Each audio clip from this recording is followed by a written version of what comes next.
ఇప్పుడు అరుణాచలం గురించి, రమణ మహర్షి గురించి తెలియని భక్తులు చాలా వరకు ఉంటారనేది నా నమ్మకం అండి. సో రమణ మహర్షి శరీరంతో ఉన్న రోజులు కూడా ప్రతిరోజు గిరి ప్రదక్షిణ చేసేవాడు అరుణాచలం.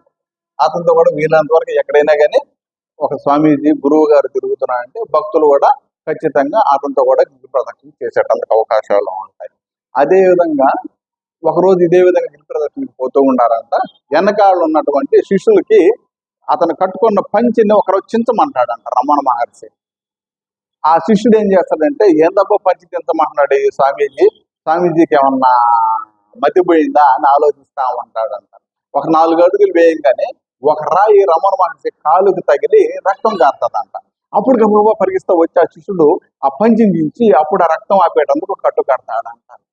అదే ముందుగా దించుంటే కూడాను ఇంకొకరు ముందుగా కట్టుండేవాడు. ఆ కట్టు అవతల దాటిపోగానే రమణ మహర్షిని అడుగుతాడంట శిష్యుడు, స్వామీజీ మీకు రాయి తగలదని ముందుగా తెలుసు కాబట్టి నన్ను పంచి చింతమన్నారు కదా, అందుకని ఒక అడుగు ఎనుకుని ఉంటే రాయి దూరంగా పడి ఉండేది మీ మీద పడదు కదా అని అడుగుతాడంట.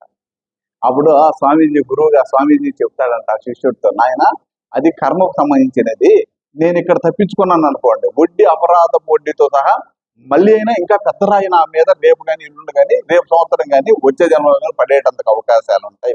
అలాగా ఉంటాయి. కర్మని ఎప్పటికప్పటికి నేను అనుభవించేశాను అనుకో, తర్వాత ఆ కర్మ అనేది నన్ను ఇబ్బంది పెట్టకుండా ఉంటది.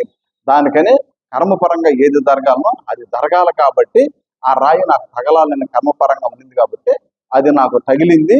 దాని యొక్క ధర్మాన్ని అది ఆచరించింది, నా ధర్మాన్ని కూడా నేను ఆచరించాలి కాబట్టి దాని దగ్గర దెబ్బతిన్నాను నాయన అని చెప్తాడంట. అప్పుడు ఆ శిష్యుడికి డౌట్ ఇచ్చి అడుగుతాడంట, అప్పుడు మేము చేస్తుంటే కర్మల పరిస్థితి ఏందని అడుగుతాడంట. ఖచ్చితంగా మీరు చెడు కర్మలు చేస్తుంటే దానికి తగ్గ ఫలితాన్ని అది ఖచ్చితంగా ఇస్తుంది, మంచి కర్మలు చేస్తుంటే మంచి ఫలితాన్ని మాత్రమే ఇస్తుంది. దీన్ని అర్థం చేసుకొని మీరు ఏ కర్మ చేయాలనుకుంటారో దానిని చేసి మీరు నడుచుకోవాల్సిందిగా మనవి చేస్తున్నాను ఆయన అని చెప్తాడంట. సో దీంట్లో అర్థము మీకు అందరికీ తెలుసు కాబట్టి నేను ప్రత్యేకంగా వివరించాల్సిన పని లేదు కాబట్టి అర్థం చేసుకొని మనం అందరం కూడాను ముందుకు పోయేటందుకు జీవించేటందుకు ప్రయత్నం చేద్దామండి. ఓం శ్రీ రమణ మహర్షి నమః. హరి ఓం. ఓం నమః శివాయ.